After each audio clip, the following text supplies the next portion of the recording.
আসসালামু আলাইকুম। আমি ফজল সানি, আমি একজন পরিবেশ সৈনিক এবং ঢাকা ৯ আসনের একজন ভোটার। তো আমি সাধারণ ভোটার হিসেবে আগামী নির্বাচনে যারা অংশগ্রহণ করছেন, প্রার্থী হচ্ছেন, ঢাকা ৯ আসন থেকে যাচ্ছেন, তারা খুব ভাগ্যবান যে একটা নদী এবং বেশ কয়েকটি খাল আপনারা পাচ্ছেন আপনাদের আসনের অন্তর্ভুক্ত।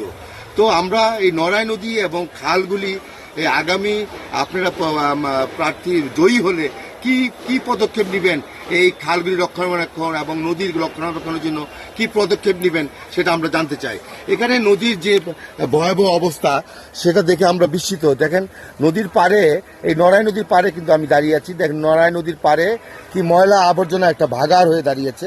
যে এই ময়লা আশেপাশে মানে যত ময়লা আবর্জনা, যারা গৃহস্থলীর ময়লা আবর্জনা সব এই নদীতে ফালাচ্ছে এবং নদী দূষণ হচ্ছে।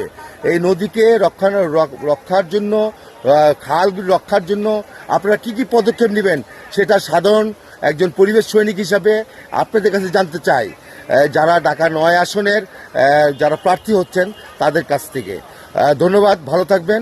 এই নড়াই নদী এবং জিরানি খাল, দেবদোলাই খাল, মান্ডা খাল, মানিকনগর খাল, গজারিয়া খাল,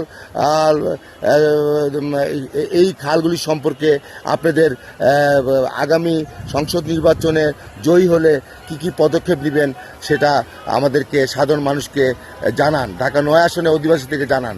সারা ঢাকা ৯ আসনে অধিবাসীরা জানতে চায় আপনার প্রার্থী জয়ী হলে, আপনারা যদি জয়ী হন, এই সংসদ নির্বাচনে জয়ী হন, তাহলে কি করবেন সেটা জানতে চায়।